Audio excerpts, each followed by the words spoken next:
Ei, gente! Hoje nós vamos falar um pouquinho sobre o Grupo dos 20. Estou acompanhada da Letícia e ela vai introduzir pra gente um pouquinho o que é o Grupo dos 20. O Grupo dos 20 é formado por 19 países dos 5 continentes e a União Europeia e a União Africana, que foi recentemente admitida ao grupo. Além disso, há também os países que são convidados a participarem de reuniões e da cúpula que acontece anualmente em um determinado país.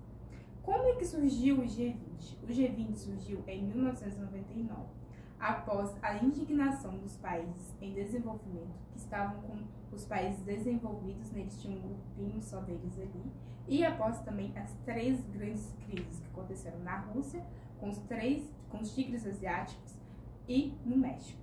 Perdão, tá certo. Eu vi que também o presidente ele desempenha um papel crucial, né, na facilitação do consenso entre os membros das questões econômicas e financeiras entre os temas globais que surgem durante o mandato, né? Sim, esse é o foco principal, mas eles também atualmente estão falando muito sobre as mudanças climáticas, né? Como podemos observar no Brasil nos últimos dias, as grandes queimadas estão sendo um assunto totalmente falado no mundo inteiro e está sendo um grande foco. Sobre as consequências, né, que vem trazendo as queimadas, né? A falta de chuva, né, a estiagem acaba afetando a agricultura e com isso os preços dos alimentos sobem e vai aquele ciclo vicioso enorme que a gente vai se arrastando. No início, uma curiosidade, o G20 ele tinha um caráter mais técnico, né? Eles não se reuniam, a única preocupação deles era mais com os bancos e os ministros de finanças de cada país, era somente tentar evitar que as crises acontecessem. Mas, em 2008, após 9 anos da criação do grupo, houve a quebra do banco de Lehman Brothers. Então, pela primeira vez, os líderes e chefes de Estado se reuniram em Washington para conversar sobre o assunto.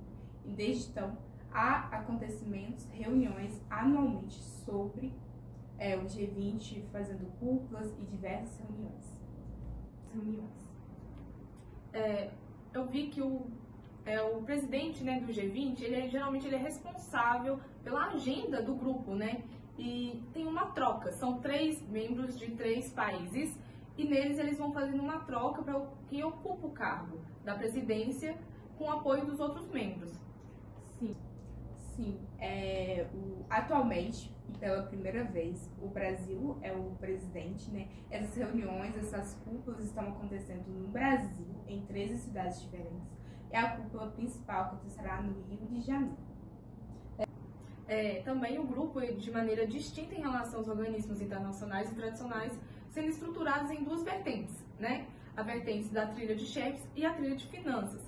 A trilha de chefes ela é liderada por representantes pessoais do grupo G20 e supervisiona as negociações e discute os principais pontos de agenda de encontro da cúpula e coordena a maior parte das atividades. E tem a trilha de finanças, que tem como representante a Tatiana, e uma curiosidade é que esses representantes, tanto representante da trilha de chefes, o Lino, quanto representante da trilha de finanças, a Tatiana, são escolhidos pessoalmente pelo atual presidente daquele país, no nosso caso, Luiz Inácio Lula da Silva.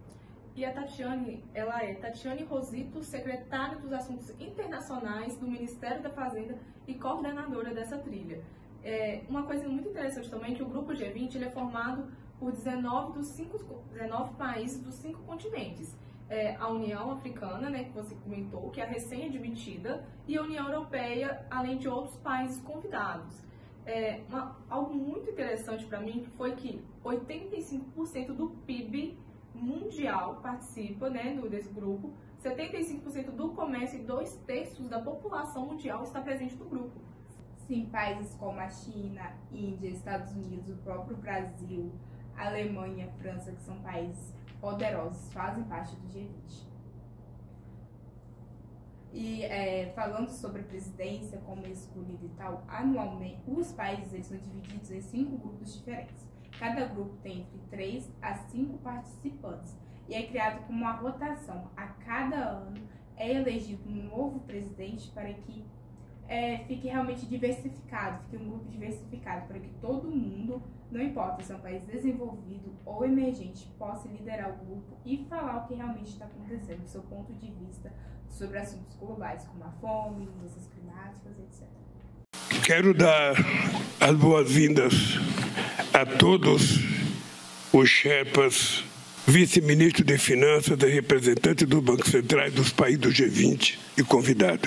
É a primeira vez que o Brasil sediará uma cúpula do G20. Esta reunião marca o início do intenso calendário que vai nos levar ao Rio de Janeiro em novembro do próximo ano. Temos plena confiança no seu potencial. O G20 não é apenas o grupo das maiores economias, reunindo 80% do PIB global, 75% das exportações e cerca de 60% da população mundial. O G20 é atualmente o fórum político e econômico com maior capacidade de influenciar positivamente a agenda internacional. 2024 será um ano de grandes desafios.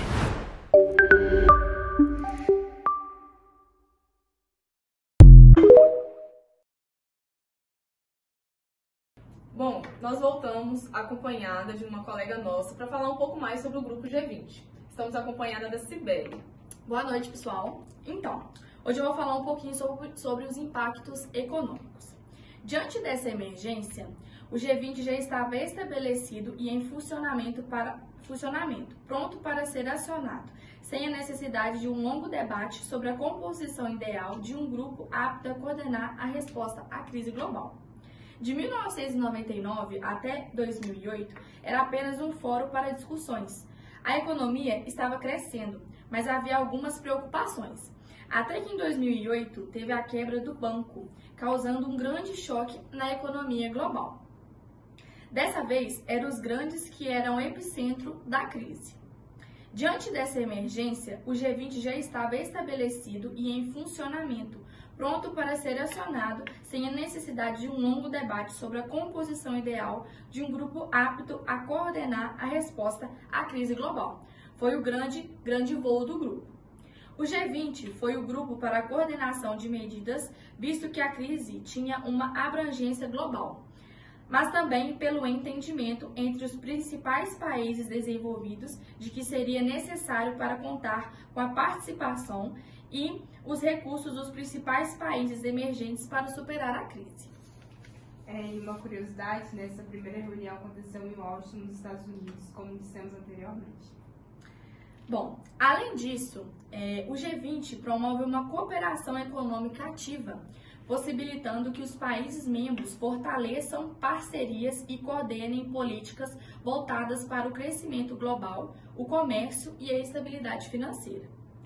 Além das questões econômicas, o grupo aborda outros temas fundamentais, como mudanças climáticas, desenvolvimento sustentável e saúde global, proporcionando aos países a oportunidade de liderar e influenciar esses debates. As decisões do G20 não são legalmente vinculadas, o que significa que a implementação das políticas discutidas depende da boa vontade dos países, membros limitados muitas vezes a eficácia das recomendações. Os governos nacionais também enfrentam pressões internas de suas populações e de grupos de interesse, que podem não concordar com as orientações internacionais estabelecidas, criando tensões entre as agendas domésticas e internacionais. Agora a gente vai falar sobre os aspectos sociais e políticos do grupo dos 20. A cooperação do grupo G20 ajudou a criar uma rede de segurança entre os países para que eles ficaram mais fortalecidos, criando mais mecanismos para evitar crises financeiras e que, se caso haja crises financeiras, eles serem mais fortes e conseguirem vencê-las. Por outro lado, apesar dessa união de um ajudar o outro, de ter o comércio entre si, há as tensões políticas entre os próprios países, como Rússia, Estados Unidos e China, a guerra que está acontecendo entre Ucrânia e a Rússia, agora está tendo Israel e o Líbano, Israel e Palestina. Isso tudo está afetando e gerando tensões políticas ao ponto de ter um epicentro e uma possível terceira guerra mundial. As ações do grupo durante crises financeiras contribuíram para a estabilidade econômica global, criando um ambiente mais seguro para investimentos e, com isso, criando mais empregos, beneficiando a população mais carente. O G20 tem potencial para gerar grandes efeitos positivos na população por conta dessas criações de emprego. Mas depende dos países que coloquem realmente em prática tudo aquilo, né, que está sendo discutido. E agora o Brasil, né, o Brasil está sendo presidente entre 1º de dezembro até 30 de novembro deste ano. Ele está buscando mais ações para tornar mais real e tirar isso tudo do papel. A presidência brasileira está colocando em evidência temas e pautas da cooperação fundamental para considerar o futuro e as possibilidades de desenvolvimento sustentável. Como já foi falado anteriormente, o Brasil está visando muito as mudanças climáticas, que é algo que a gente está enfrentando no país, principalmente agora, né, nos últimos dias. Né? E para o futuro, que nós temos, que foi divulgado no dia 24 de setembro deste ano, os ministros de Relações Exteriores que compõem o G20 entrou em consenso inédito pela primeira vez, realmente todo mundo concordou entre si, e para pedir reformas à Organização das Nações Unidas, à Organização Mundial do Comércio e nas instituições financeiras globais, como o Fundo Monetário e o Banco Mundial. O Brasil pediu que haja reforma nessas instituições. O documento foi aprovado por todo mundo e foi apresentado nessa última semana na Assembleia Geral que está acontecendo em Nova York, na sede da ONU. O embaixador Lírio, que é o representante da trilha de Sherpas, que já foi falado também anteriormente, ressaltou que a escolha de realizar essa reunião na sede da ONU foi estratégica para realmente falar para todo mundo, até aqueles que não são membros do grupo, e como é algo que é chamando muita atenção, a mídia está realmente muito em cima, porque é uma reunião muito importante, por isso que foi escolhido ser falado lá. Né? O Brasil tem defendido as reformas que se considera essa discussão fundamental para enfrentar os conflitos globais, como a Ucrânia e a faixa de Gaza. As declarações do chanceler servirá como base para discussões mais profundas entre os líderes do G20, que acontecerá em novembro, no Rio de Janeiro. A perspectiva para o futuro é que o grupo dos 20 possa ser mais atuante. Bom, esse foi uma parte, né, da nossa apresentação como o grupo dos 20, a gente falando um pouquinho sobre algumas características específicas do grupo do 20. Quais são as características, como funciona o grupo, quais são os países que participam. Muito obrigada e até outro dia.